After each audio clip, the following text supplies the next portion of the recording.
Time now for 1 full hour of nitro-fueled NHRA talk. It's The Straight Line, brought to you by O'Reilly Auto Parts.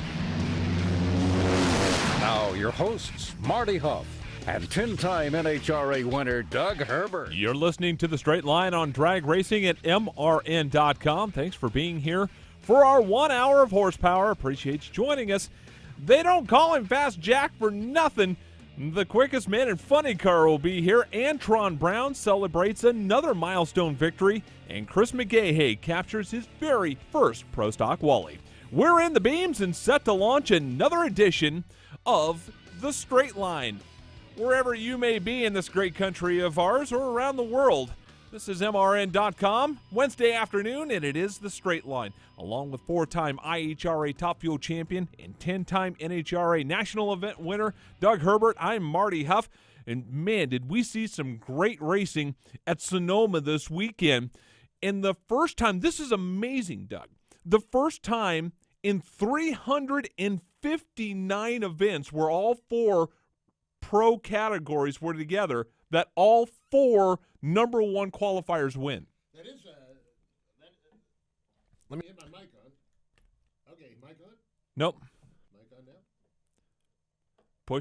Push in. Wax on, wax off. I'll just hold it in then. It won't. It's stuck. It's stuck. Hey, yeah, it really is amazing for that many races to be ran and never have all four of those winners.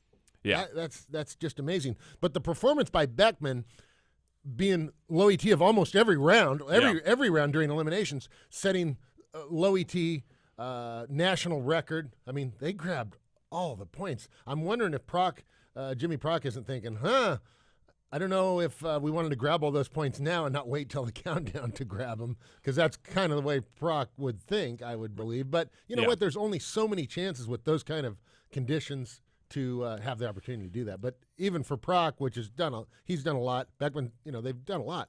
That's a big deal, really big deal. And even though all the number ones won, the racing was really good. Because if when you look at that stat, you go, oh, the number ones just went out there and just killed them. I mean, it was just baby seals, and it just wasn't competitive. No, the competition on the track was just outstanding. It really was. All the classes. I mean, they were all running fast, and there was a lot of side-by-side runs. A lot of times the smoke, and, one car limps down there. Yeah. They were all running good. Yep. Yeah, the conditions made it right for the cars to get down the track and make those good runs. It just happened that everybody that were number one qualifiers were just a little bit ahead of everybody else, but not by much. Yeah. Well, a lot of our listeners might know that that Sonoma drag strip and Finian, whatever they call it now, it's right on the back of the San Francisco Bay, so it's sea level. I've been there. Actually, one of the hottest races I've ever been to in my life was there at Sonoma, which you wouldn't think that. But it gets really hot there, but the conditions this weekend were perfect, and the cars were all flying. First-time winner in the pro categories with Chris McGaha taking his first Pro Stock Wally. A really special time for anybody to win their first NHRA event, much less a pro event when you're racing against the best of the best. And finally getting it done, it's been a long time for him. Well, it has. That car, I mean, he bought all of Mike Edwards' equipment a couple years ago, right. And they seem like they struggled a little bit with Mike Edwards.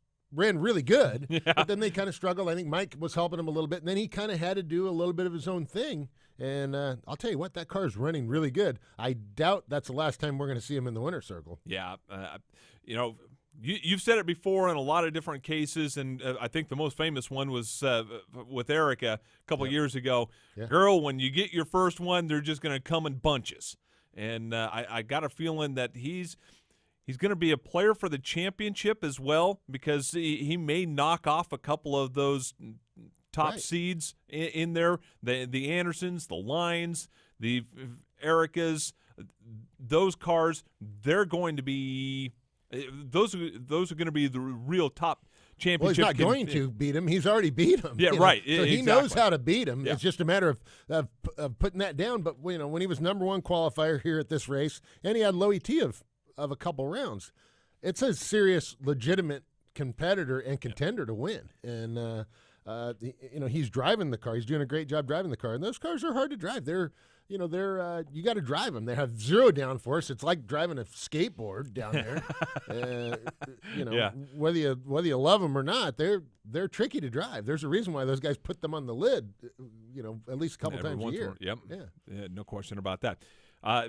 Now that we're done with the second part of the Western Swing, we end at Seattle. Now, for years, it was Denver, Seattle, Sonoma. Yep. Now it's the other way around. We go to Vandermeer. They must have looked at some farmer's almanac or something. I don't know why they decided to do that.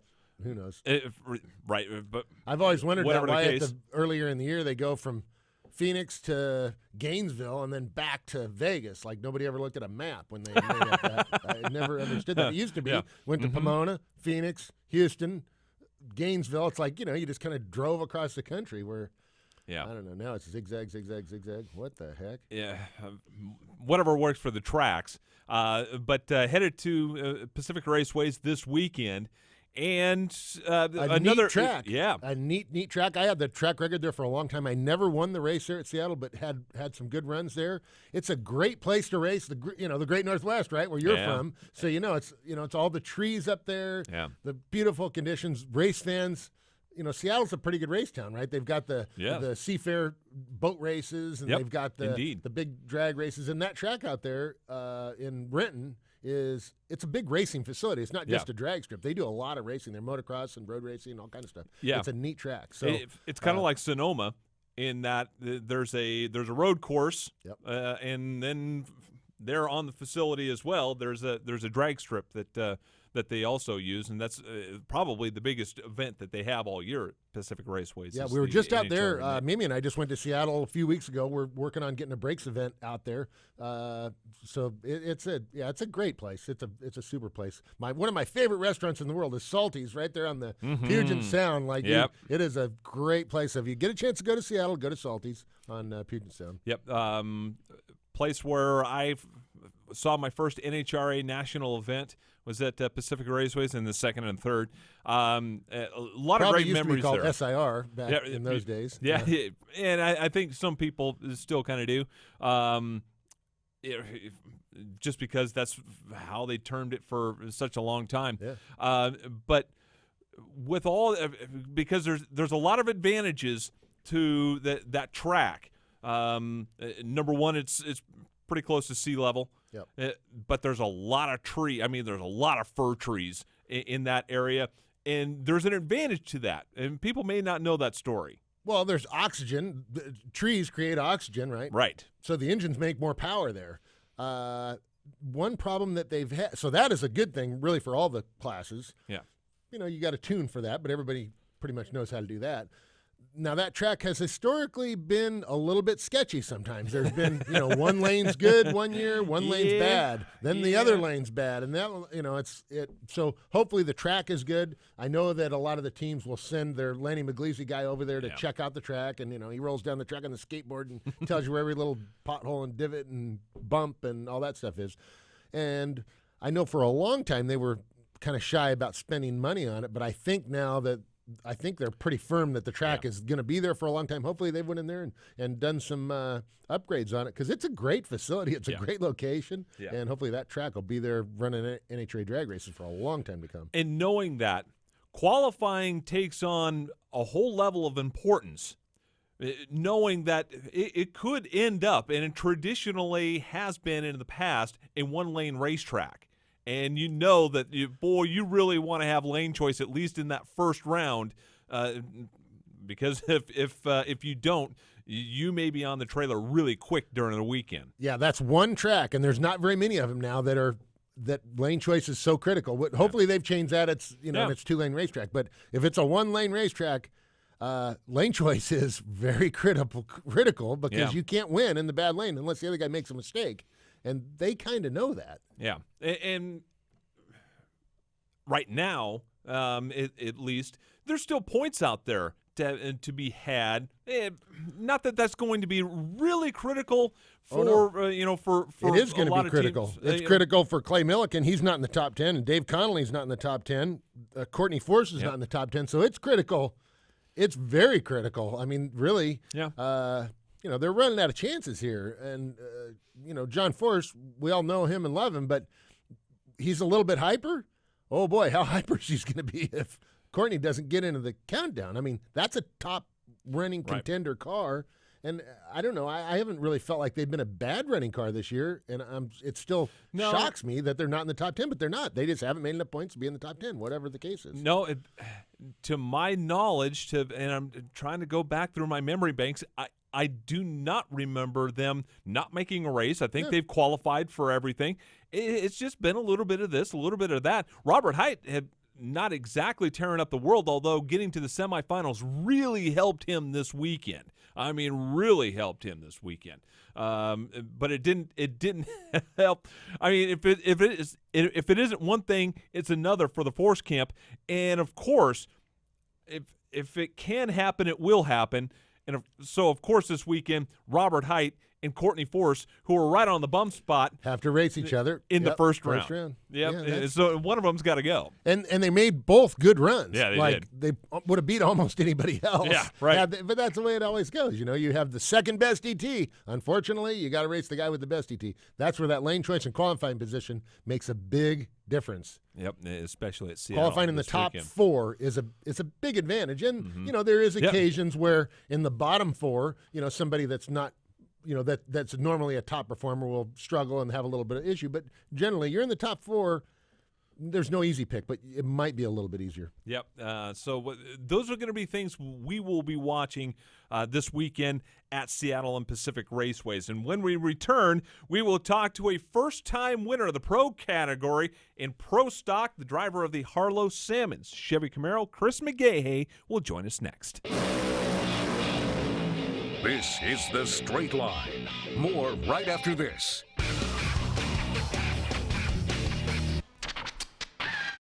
The best road course racing in NASCAR is closer than you think. Watkins Glen International, in the heart of New York's wine country, is only one short drive away. Don't miss 3 days of excitement on one legendary road course and the race that can propel a long shot into the chase for the NASCAR Sprint Cup. The action begins on Friday with the Bully Hill 125 K&N Pro Series. Saturday, it's the NASCAR Xfinity Series Zippo 200, all leading up to Sunday's Cheez-It 355 at the Glen. For tickets, call 866-461-RACE or visit theglen.com. Victory Junction was young race driver Adam Petty's dream. He worked toward building a camp where children with serious medical conditions could concentrate on fun and not their illness or disease. When he died tragically, his family and friends around NASCAR made sure that dream came true. Today, Victory Junction is a camp that provides fun, life-changing experiences to children dealing with illnesses and disabilities, all at no cost to the camper. Help us serve more children by visiting victoryjunction.org. You're listening to The Straight Line, brought to you by O'Reilly Auto Parts with Marty Hough and Doug Herbert. Man, it's really a special time, and one of the favorite things that we like to do here on this program is have first-time winners on the program. And it's been a long time coming for this guy, so it's a really special win this weekend at Sonoma. He was the winner of the Pro Stock category, and this weekend they're in the Bay Area. Driver of the Harlow Salmon Chevy Camaro, Chris McGaha, joins us. Chris, congratulations. Has it sunk in yet that you finally won that Wally? No, it hasn't sunk in yet at all. Not at all. It's like a dream come true, and it really hasn't hit yet. And I was looking at pictures last night of all the guys celebrating, and it still hasn't hit yet. Well, Chris, I'll tell you what, you earned it. I mean, you had really the dominant car there. Number one qualifier. You had Louis T in a couple rounds of eliminations. The car, you guys have just been chipping away at it. We talked to you here a few months ago when you're a contender to win, and I'm one to say now that you found the winner's circle, I'm guessing you're going to find your way back there again before too long. Yeah, I hope it doesn't take as long as it took us to get that first one, for sure. Yeah, it definitely took many years to get there, and yeah, we've had a fast car most of the time this year, and just we haven't been able to bring it all together on Sunday. Either me or the crew or one of the two of us has always been astray from the other, but we got it done this past Sunday. Spent a lot of years, you and your folks, competing in the comp eliminator class. How has running a comp eliminator car helped you in the pro stock class, or has it? Oh, it helped a lot. That's probably the reason we never won a comp race. Is we always chose the harder classes. There's 90-something classes in comp eliminator these days. A lot of ways to skin that cat over there, and they brought in a lot of turbo classes and what have you over there, and we always stuck with the altered classes. And they're much like pro stock, except you end up running a smaller engine and what have you. And I think that's why we stayed over there, because we had the intention of running pro stock, and it helped kind of train us, because you had you had nearly all the same equipment that you do in a pro stock car. So yeah, it definitely paid off. Hey, Chris, I know you credit your dad and your family and your win. Tell us about them and their involvement and some of your influence there. Yeah, my parents. They started racing when I was probably 2. My dad started running comp in the early 80s. And, yeah, my mom and dad are probably ate up with this worse than I am at this point. And especially my mom. And, yeah, their involvement's always been there. It never gone to a race without them. They are the backbone of this deal and always have been and will continue to be. Chatting with the driver of the Harlow Salmon Chevy Camaro and the winner this weekend in the Pro Stock category, Chris McGaha. Speaking of running the comp classes, you had yourself a bracket car. Just in no, not in any order, but let's just go through the times here. A 653 with a 1, a 653 with a 1, and a 653 with a 0 in 3 of the 4 round wins. A thou between 3 runs. The only time that you didn't run one of those numbers, Erica runs a 652 with a 9. Normally, all things considered, and just assuming that you would take off on time, she would beat you. But in that second round, you ran a 651, got you the round win, got you the semifinals. I mean, you had a great car when you needed it. Yeah, it sounds like I didn't need to dial 653 when I ran her. I'd have broke out, huh? Yeah, that's what it sounds like, right? Yeah, it did. Well, we kind of missed in the first round. I think we thought it was going to be better than it ended up being, and then we stepped on it for the second round. And then I guess as the day progressed and the track got worse, and we slowed up to back to the 53s. But yeah, that's definitely a bracket car, and one of the ways you do that is not touch very many things. Just go up there and keep trying to make the same run, and lo and behold, it can do it. Well, one of the things that you did, looking at your reaction time in the semis, you had a 004 light. You were ready, and you were hungry for that. Oh, yeah, absolutely. I didn't think it'd be a 004. I figured I was decent, but I had no idea I was 004, but I knew I had to get on it, especially with who was in the other lane over there. I definitely went up there with the mentality, I got to go for broke, because he's definitely going to be there. Well, you got the job done. What's your plan for the rest of the countdown? Obviously the rest of the swing. Do you any new stuff in store, or you're sticking to the plan? Stick to the plan. We've been trying to work on some other engine deals that mainly is just time. All the parts are laying there, but because we're such a small team, and myself and the crew chief, we do work in the engine shop too, but we're always gone on the road racing, so we hadn't had time to put this other new motor together, and was hoping to have it done for the countdown. If we do, it's going to be late countdown at this point, but mainly just stick with what we've got, and yeah, we actually have a chance now when we stand here and look at it. You said in your post-race, quote, I knew I was going to win the particular round when I put it into high gear. Tell us what you meant by you knew you were going to win when you put it into high gear. Well, it's kind of one of them things. I'm not a very good bracket racer, but when you're in one of these cars and you're in the right lane, you can see the other cars so much better. And all 4 rounds, I knew every time I stuck it in high gear, I felt like I had it, because you could see the other car. And when them bracket guys talk about taking the stripe, it was one of them deals. You can take the stripe on this deal, and wasn't much room to back into it if you was a bracket racer, but you could definitely tell you was going to be close and maybe had a nose on them. Well, I'll tell you what, I don't know if you realize this, but this weekend was the first time ever in NHRA history that all 4 pro drivers that came from the number 1 spot ended up winning the race. So you're part of a little bit of a historical deal, no doubt. too. Yeah, that's what I hear tell, and that's something because normally the number 1 guy doesn't win at all. There's something all the time, and I've been that number 1 guy and haven't won before, or a few times actually. I guess five different times now. You look back on it, but yeah, when the number 1 guy can win, it says something. But a lot of times they don't win. How you preparing for Seattle this weekend in the third race of the swing? Just take our momentum that we have right now and go back up there and try to win 4 more rounds and see what happens. Well, I think that's a pretty good plan. Yeah. Stick to what you're doing, Chris, because Exactly. you're doing a good job. Congratulations on that first win, man. Really, really, really super for your team and for your family to bring that one home. Thank you, guys. I appreciate it. Real quick, what did you do with the Wally? It's actually in the trailer in a box, safe and sound. In a right box? in Seattle. In a I box? guess they put it in a.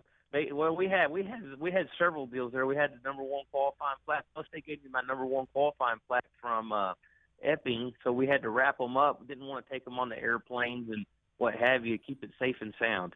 Just riding in the trailer.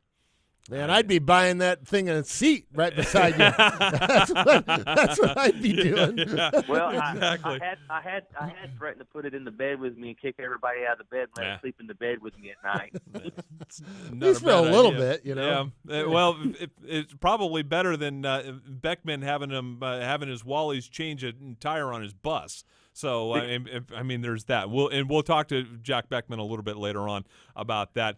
Chris McGaha, hey, thanks so much for joining us. We really appreciate the time, and good luck this weekend up in the Great Northwest. Thank you, guys. I appreciate it. First-time winner in the Pro Stock category, Chris McGaha, joining us, and I guarantee, like you said, he is going to be one of those guys that is going to play a part in this championship. He could win it. He could also prevent somebody else from winning it. Well, exactly. He's got the ability and as a good enough driver and a good enough car to beat anybody at any given time. Putting those 4-round wins together on Sunday is difficult, but he's already proven that he can do that now, and he can beat anybody at pretty much at any time. It's just, it's so competitive, especially that Pro Stock class. They are very, very close. You watch the finish line camera on TV, and it's like, photo finish, photo finish, photo finish. I mean, It's unbelievable. They're really close. Yeah. And all those guys, you got to wonder how they're going to be doing with these changes coming up too. So they've got more things to be thinking about, and I'm sure most of them are probably already thinking about what are we going to be doing next year. Because they got to be looking forward to that. Sure. Because those changes are going to be significant. I mean, we're not talking about a little tweak here or there. I mean, we're talking about taking the entire hood scoops off. We're talking about taking the carburetors out of them. We're talking about throwing EFI into them. We're talking about rev limiters. I mean, huge. Well, it's going to have to be changes. different intake manifolds, which is going to change a lot of their tune-up. So there's going to be a lot of changes. I don't even know if they've got it figured out how they're going to do that, but I think the decision's already been made. You're going to have a flat hood on the car now. Yeah. So, right. Current manifolds won't fit. Yeah, correct. Yeah, and I mean, that brings up a lot of points. Larry Morgan was talking about that last week, that they really didn't know where they were going to go with this. I mean, they had a couple of things in mind, but nothing really set. So, yeah, this is going to be really interesting for these guys. I like the idea of putting a tune port or something on them to make it look like what they have on a current car. I think that would be awesome. And Peter Clifford has said that if we think of some things that make sense, we'll make those changes. They ain't scared. No, you know what? Nothing wrong with that. Yep, I totally agree. When we return, it seems like every time this guy wins, it's a big milestone win. Something really big is going on. Well, when you've won 51 times, you'll have that. We will talk to Antron Brown next. You're listening to The Straight Line. More right after this. The road to victory lane isn't just for drivers anymore. Introducing the official daily fantasy game of NASCAR at DraftKings.com, America's favorite daily fantasy sports site. Just pick a team of 5 drivers and stay under the salary cap. Outscore your opponents and win. Hurry to DraftKings.com now and use promo code COAST to play for free. You could win part of the $1 billion in prizes being awarded this year. Enter COAST to play for free now at DraftKings.com. That's DraftKings.com. Motor Racing Network has always been your source for motorsports coverage when you couldn't be at the track. Now, MRN is even more accessible with the brand new MRN app, available on your iPhone or Android device right now. This free app delivers all the latest motorsports news and schedules, locates nearby MRN stations, streams your favorite programs, and lets you interact with the MRN team on social media. Search MRN in the App Store or on Google Play. It's the Motor Racing Network at your fingertips, and it's available right now. It's The Straight Line, brought to you by O'Reilly Auto Parts. Here's more with Marty Huff and Doug Herbert. Join the Straight Line conversation on social media, and there's lots of ways to do so, via Twitter at MRN Radio, at Doug Herbert, and at Straight Line MRN, or you can search and like us on Facebook at Motor Racing Network, the Doug Herbert fan page, or Breaks with Doug Herbert. Joining us on the telephone line right now, somewhere in the hinterland of Washington State, the winner of the Top Fuel category this weekend is Sonoma. Antron Brown joins us. Hello, Mr. Antron. Are you coming in? Are you fine? I'm great. I'm great, guys. I'm great. Hey, man, it's always been a good weekend when we get to talk to you, Marty, you and Doug on a Wednesday, brother. So, Sonoma was definitely good, man. It's great to be on again. Hey, you know what? You're on a roll, and what a neat deal to be tied with Big Daddy Don Garlits on the all-time win list. That's pretty big. Doug, I got to tell you what, it's very special, especially, most of all of us when we grew up, we all looked at Big Daddy. You know what I mean? He's the icon of our sport. He's really brought our sport to where it's at today, and it's his innovation. And the coolest part is that the technology that he developed way early ago, the whole enclosed like this canopy section of our race car, driver compartment of our race car, he developed that, and now we brought it back. And to tie him using the technology he developed years ago, it's just a special deal for me, man, because I was that kid at 10 years old that watched him flipped over at Englishtown back in '86, and he really started my whole career. Like, he made me dream of doing what I'm doing right now, and just to be out there working on the cars side by side with all my crew members, and to build where we're at now with all the technology and what we have in these race cars and the way we work together, and to make these crazy things happen, like going 330 miles an hour in 1,000 foot. That's pretty special, man. Pretty special. What was it about that incident, and there's a lot been said about that. As you mentioned, you were at Englishtown when Big Daddy did the blowover in '86, and the throttle stuck, and it actually helped him brake. It was just one of the more memorable moments in this sport. What was it about that moment that you said, yeah, I really want to do that? Because it obviously it didn't scare you or anything, but what was it about that moment that made you go, yeah, I want to do that someday? Well, the coolest part was that was my first national event experience. Like, I've been to them, but I didn't know what was going on because I was too young to understand what was going on. Yeah. I just remember distinctly because I started finally helping my dad in the garage with their little super gas car and super comp cars that they had, my dad and uncle. And I understand what was going on at the racetrack. When I got there, and at first they fired the nitro cars up, I'm like, what is that?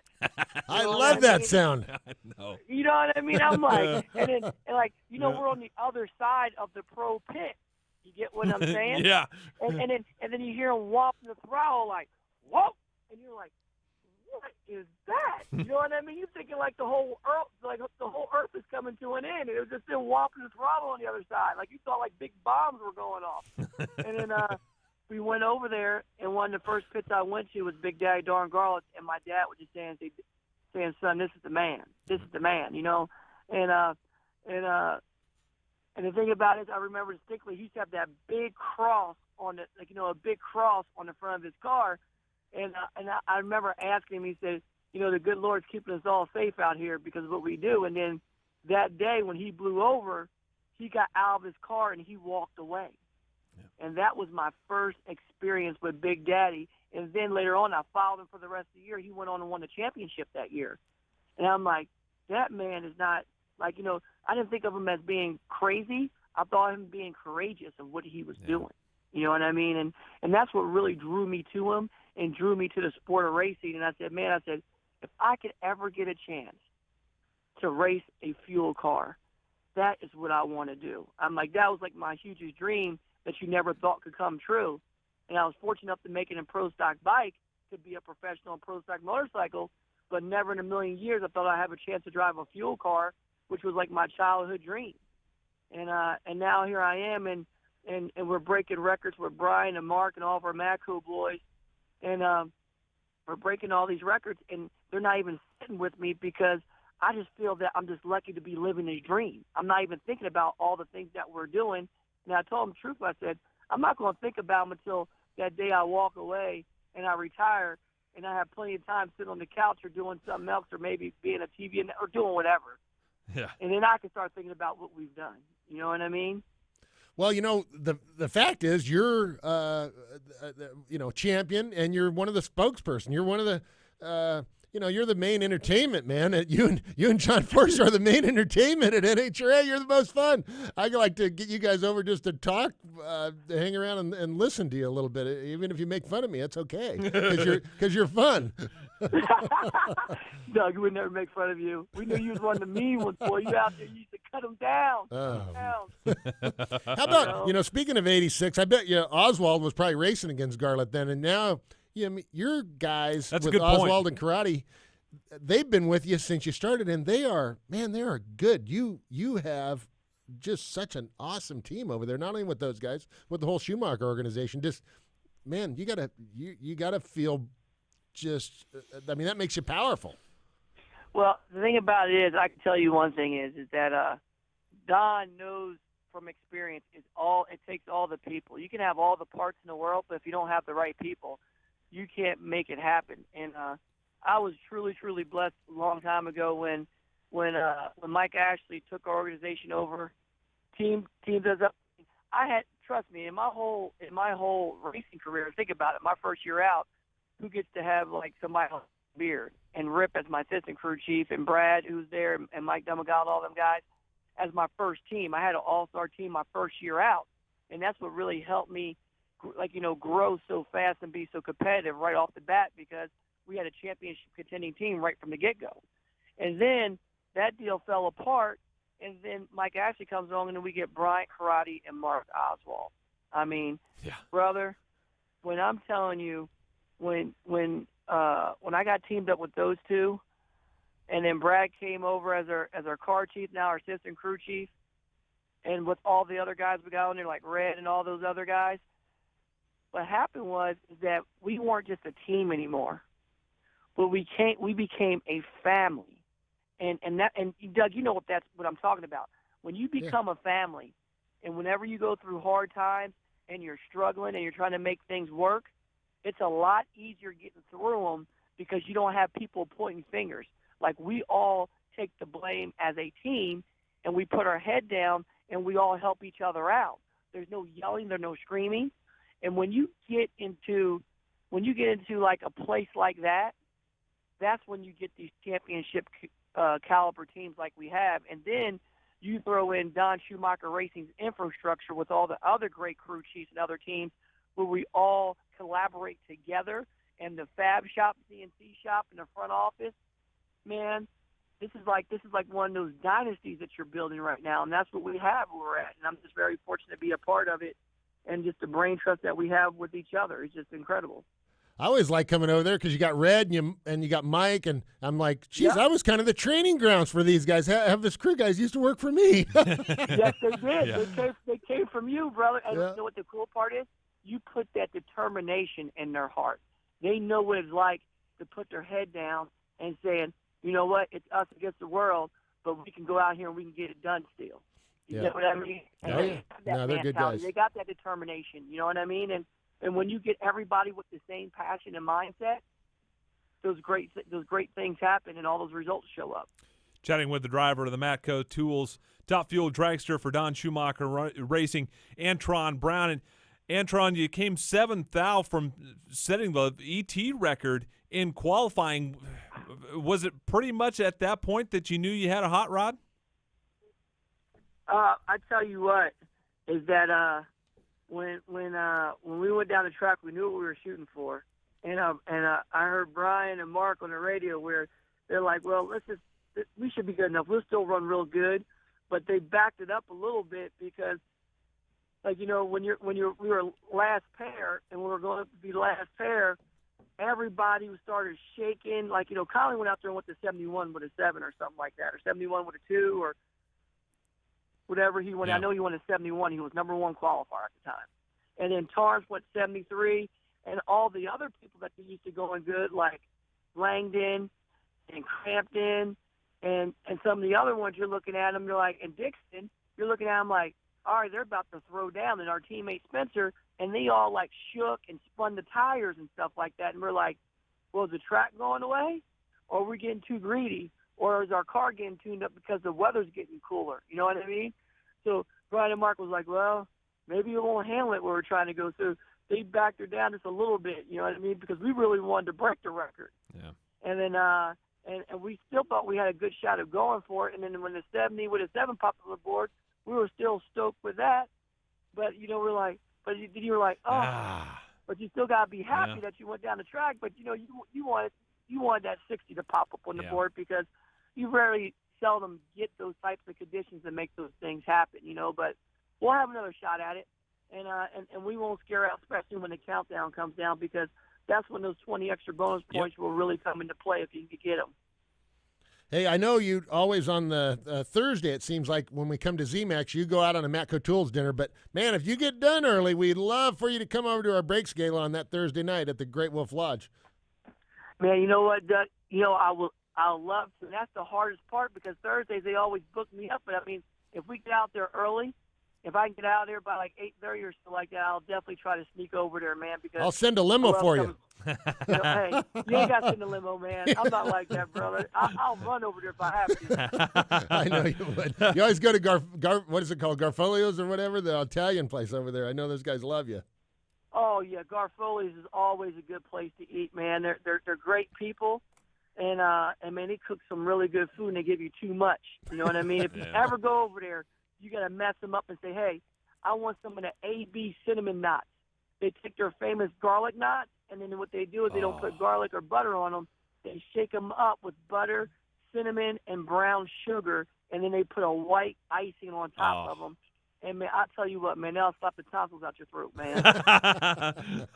You know, the Top Fuel category is so competitive nowadays.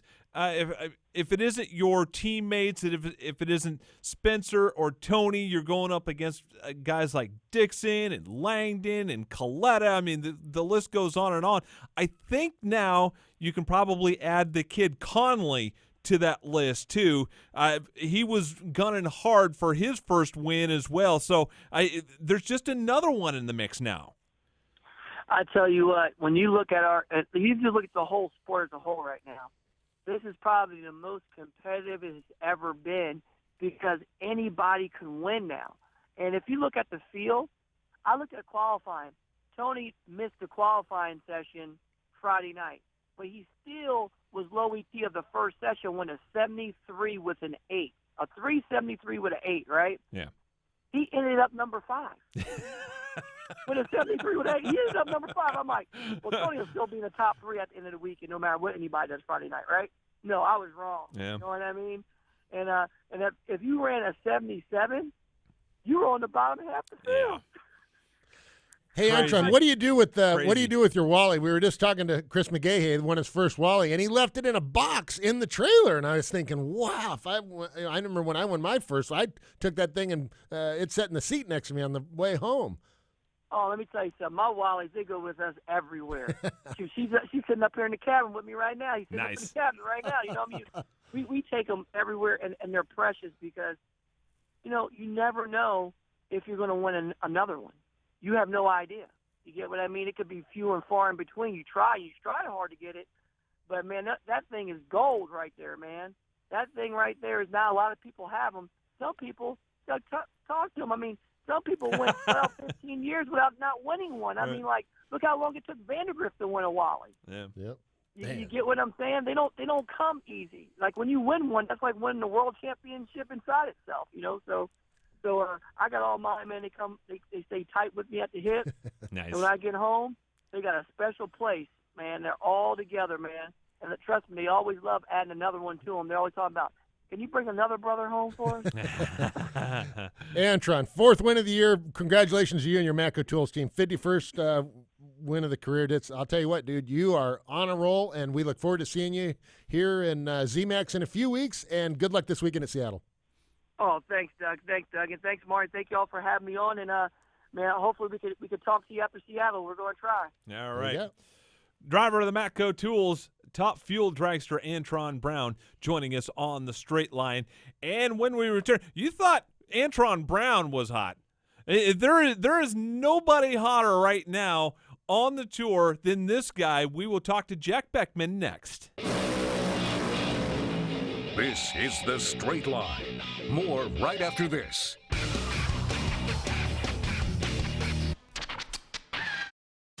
Whether you long to see the majestic Rocky Mountains or the warm sandy beaches of Florida, get there in a Tom Johnson Camping World RV, the nation's #1 rated RV dealer. Tom Johnson's service and selection are second to none, with one of the largest inventories in the country, from pop-ups to motorhomes. Check out the RV of your dreams wherever you are at TomJohnsonCamping.com or visit our locations by the Charlotte Motor Speedway and the Blue Ridge Mountains. NHRA drag racer Doug Herbert here to talk about safe driving.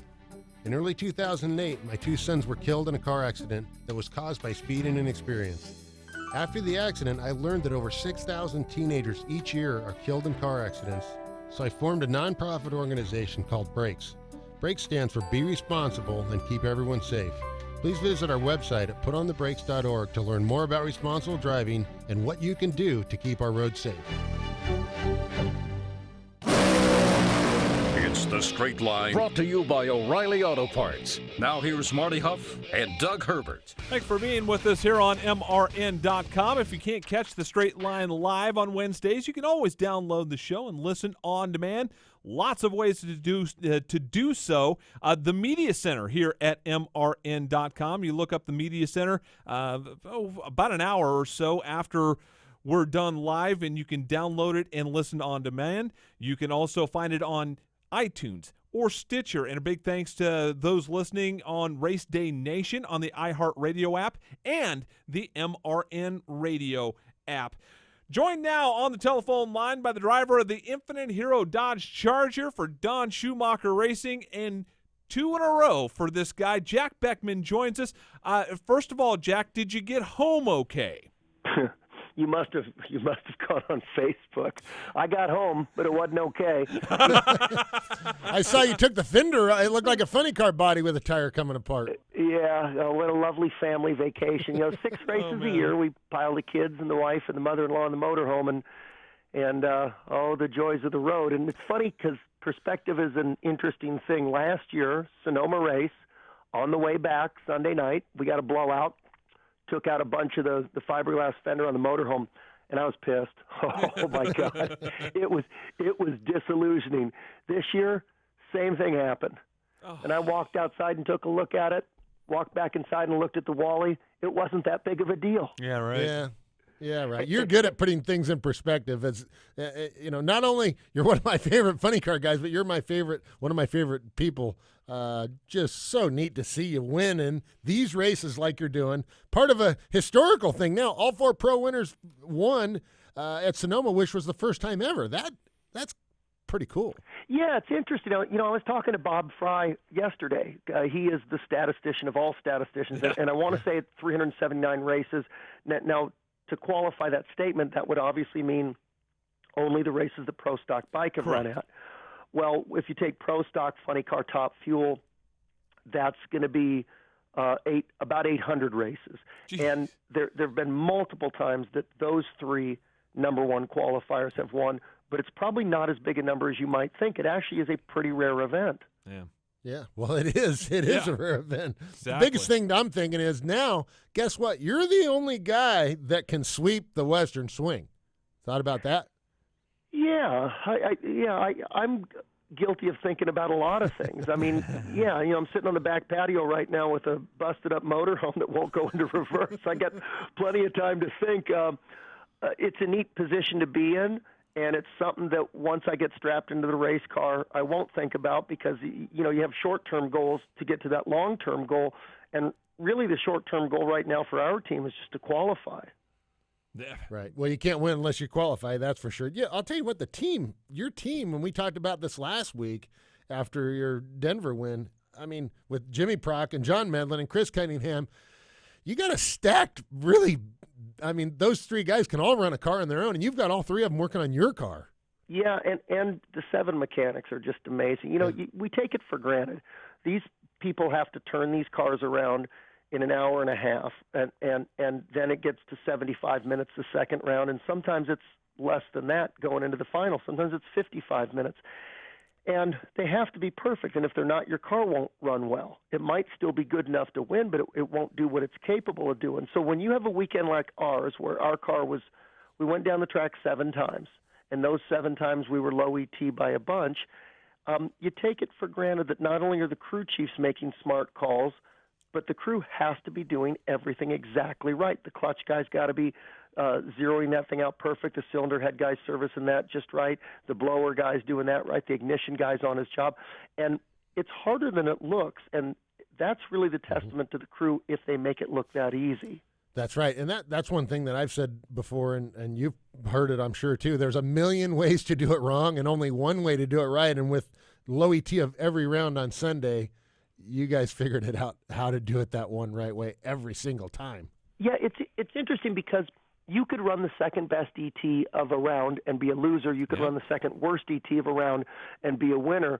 But I guarantee you, assuming you leave on time and don't hit anything, if you run the best ET of every round, you are a winner. And we ran the best ET of every round. Yeah. Yep.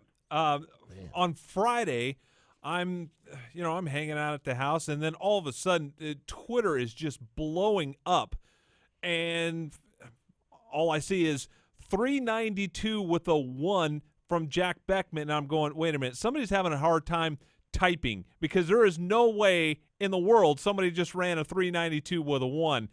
When that number popped up, and I think you've said that you've kind of snuck a peek over there, your reaction to a 392? The more I think about it, Marty, I'm convinced it's a government conspiracy. It's not possible. If I wasn't there, and I made a comment on the TV broadcast, I'm not a dumb guy. I'm a fan of the sport. I'm a mechanical guy. I understand how track conditions affect cars. I get the nuances of the way these things run. If I wasn't at that race, I'd tell you that's BS and that's not possible, except for I was sitting in that race car. Our car went 278.8 to the 8th mile on that run. It was just unbelievable. It's interesting because we went 395 in testing in Phoenix earlier this year, and we went 398 when we won the final round at Charlotte, and they were very different runs. Charlotte had green asphalt. It was a newly repaved top end of the racetrack, and we had to pull timing away at the top end to keep it from spinning the tires there. So in Phoenix, we were much faster from half track on, and in Charlotte, we were much quicker to 330 feet. So what I did is I looked at those time slips and took the quickest increment from each of those, thinking about what would a perfect run be. And it added up to, you could run a 393. If everything was perfect. The problem is everything's never perfect. Even in Sonoma, everything wasn't perfect. And we ran a 392 with a 1. Oof. Well, I'll tell you what, I'm impressed with just everything that you got going on. How about your dad? Is your dad gonna be coming to any more races? Yeah, he wasn't. He was in Denver for the win, which was fantastic. He wasn't in Sonoma. Indy's next on his list. And, it's a career year for him, too. It's nice to be able to share things. I remember when I was a sportsman racer, and I'd tow up to the local racetrack, LA County Raceway, and, it was 45 miles from my house. And a lot of times I had a friend or somebody with me to go up there. And a lot of times I went up there by myself. And I always remember after winning the drive home, it was lonely when you were by yourself. You always want somebody to celebrate with. And that's the wonderful thing about pro racing is there's always 10 guys around you to celebrate with. And then having my dad there to do it with, and then having my wife and kids there at Sonoma to celebrate with. It makes it that much more special. I can't tell you how bummed I am that I didn't hang around Denver to be in the winner's circle with you. I'm pissed. Well, listen, at Charlotte, we're going to do our best, and I'm going to tell Jimmy, John, and Chris, Doug's here, so we really have to try extra hard to win this race, okay? Okay, good. Yeah, I visited you in the winner's circle at Charlotte before. That's a good place. Yeah, you'll be the tall guy. Yeah. Chatting with the driver of the Infinite Hero Dodge Charger, Jack Beckman, winner this weekend in the funny car class. Also, national ET record holder now.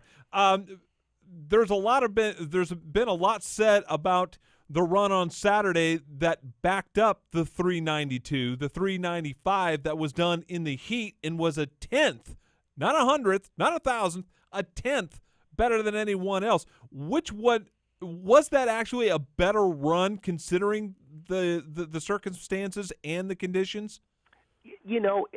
That's who's the better rock band, Led Zeppelin or the Rolling Stones? Right. You know what I mean? Yeah. Those were both amazing in their own right. The 392 was a jaw dropper because it was so much quicker than anybody had ever run.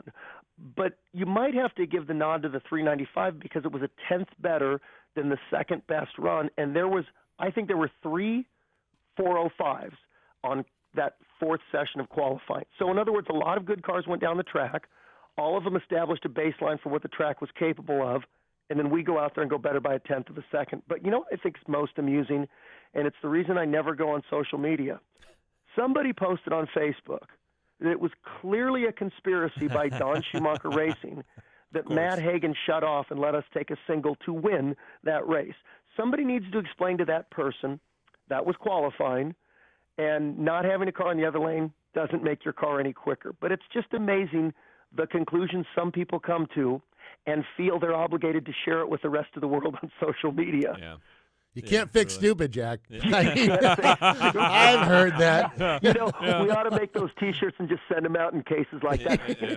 I also heard you guys talking to Antron, and this is his 51st career win. And, so many people now, I shouldn't say so many people, it's an elite group, but there's quite a few people that have hit the 50-win mark that you forget how significant it was. I was at Dallas in 1986 at the inaugural Texas Nationals when Bob Glidden won, and he was the only 50-time winner at the time. And it was a number that just sounded unbelievable. And, now my teammate's at 51, an amazing feat for Antron. Yeah. Well, and you're at 20, and that's, I'll tell you what, you're getting in rare air there, my friend. It's a good feeling. Plus I got 2 for Super Comp. And it's funny, I was talking to Bob Fry, and I said, it's interesting that when ESPN posts the stats of drivers, they never include our sportsman wins. Yeah. And I said, it's like saying that Frank Manzo and Dan Fletcher have never won a race if you're not going to count sportsman wins. And I get it. It gets confusing out there. But Antron's 51, 35 of those are dragster, 16 are pro stock bike. They don't take them away because they're different classes. Yeah. You take a Sean Langdon that goes up there, trust me, he earned every sportsman win, maybe even in a harder way than he earned each top fuel win. So I do think those stats should be posted and included. I think you're right. Real quick, considering that 20 extra points for setting a record could make the difference in a championship, how confident are you that 392 is going to sit for the rest of the year and not somebody have somebody else gobble that up? That's going to be a tough number to get around, Marty. I really think it will be. But here's the problem. The problem. I'm whining. Nice problem to have. Yeah, it's like a guy that just won the lotto complaining he's got to pay taxes. Yeah. The 20 points we get for that will only make possibly a 10-point difference right now. All I'm saying is all that's going to do is determine where we finish the regular season before they reset the points to go into the countdown. Once they go into the countdown and everybody bunches back up in points, then earning 20 points could be a 2-position jump in the standings. If I had a perfect weekend, I would have said, let's run a 396 with a 3. Our 398 would have backed that up for the national record. Forget the 392, and then we go after it again later in the year in the countdown. I'm wondering if we might have put it out of reach. But the upside of that is we put it out of reach of somebody else. For everybody so nobody else could get that. But you never know. I mean, I never would have thought that run was possible. So maybe we get to Maple Grove and the conditions are right, or even Pomona, maybe you got a chance to lean on it again. Well, I'll tell you what, it seems like you and your team have a good handle on it, so congratulations putting that Infinite Hero funny car in the winner's circle. Just a great job by you. Really, really proud of you, my friend, and look forward to you doing it again this weekend in Seattle. Just go ahead and finish it off. Yeah, well, it never gets old talking to you guys. Never, never, never. And let me say another thing. The Infinite Hero, I take these military-style challenge coins every run down the racetrack. And I just had a feeling at Sonoma, and instead of taking 15 a run a couple times, I took 25. We sold over 100 coins, and we raised over $10,000 for the injured military veterans just at that one race. It was our all-time best, and I don't want that part to stop. I always want to do good things with the helmet on, but we're doing great things without the helmet on off the racetrack and helping out the people that really, really deserve it. So it was a perfect weekend. I started the weekend emceeing the Eric Medlin Nitro Night. It was the 9th annual, and I've emceed the last 3. And then to wrap it up, standing in the winner's circle with Eric's father, John, more than I could have asked for. Yeah. What a neat. Well, you're one of my top all-time lists. Congratulations again, Jack, and we'll look forward to seeing you soon. I love you, boys. Let's do this again next week. All right, that sounds good. When he sweeps the Western Swing, we'll have him back on. Jack Beckman, driver of the Infinite Hero Dodge Charger for Don Schumacher Racing. A real rare feat to be able to sweep that Western Swing, and Jack's got the opportunity to do that. And it isn't like he's backed into 2 wins. I mean, he's been dominant in 2 wins. Well, and not only that, he's won 3 in a row now. That will make 4 in a row, Yeah, right. So 4 wins in a row, including sweeping the Western Swing. That's a big deal. And I know Jack, he's more excited about the wins, I think, than I've ever heard him. He's very low key about it, but he's excited. He's got a big reason for being excited. Sure, he is excited about it, and just the way that he runs the car, drives the car. He's very meticulous about how he does his chores, basically his job. And, man, I can't say enough good stuff about him. Yeah, and one of the things about it is that he went through that long dry spell. He won the championship, was on cloud 9, and then all of a sudden he went a year and a half and didn't win a race. You know, it wasn't like he forgot how to drive, but, I mean, the stats will show that he went through this long dry spell, and so it has to make these wins now even more sweet because he went through those bad times. You go through a dry spell like that, it's like Antron was saying earlier. You don't know when the last win is your last win. I mean, you think, well, we're going to win next week, but in reality, you don't know. They are hard races to win. Yep, and we will talk about all of that next week here on The Straight Line and all the winners from Seattle. So for everybody involved in this week's show, we appreciate you joining us here on MRN.com, and we will talk to you next week right here on The Straight Line.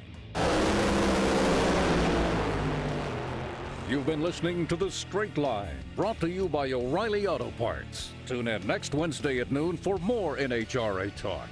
The Straight Line is also available on demand in the MRN.com Media Center or download from iTunes or Stitcher. The Straight Line is a production of the Motor Racing Network. All rights reserved.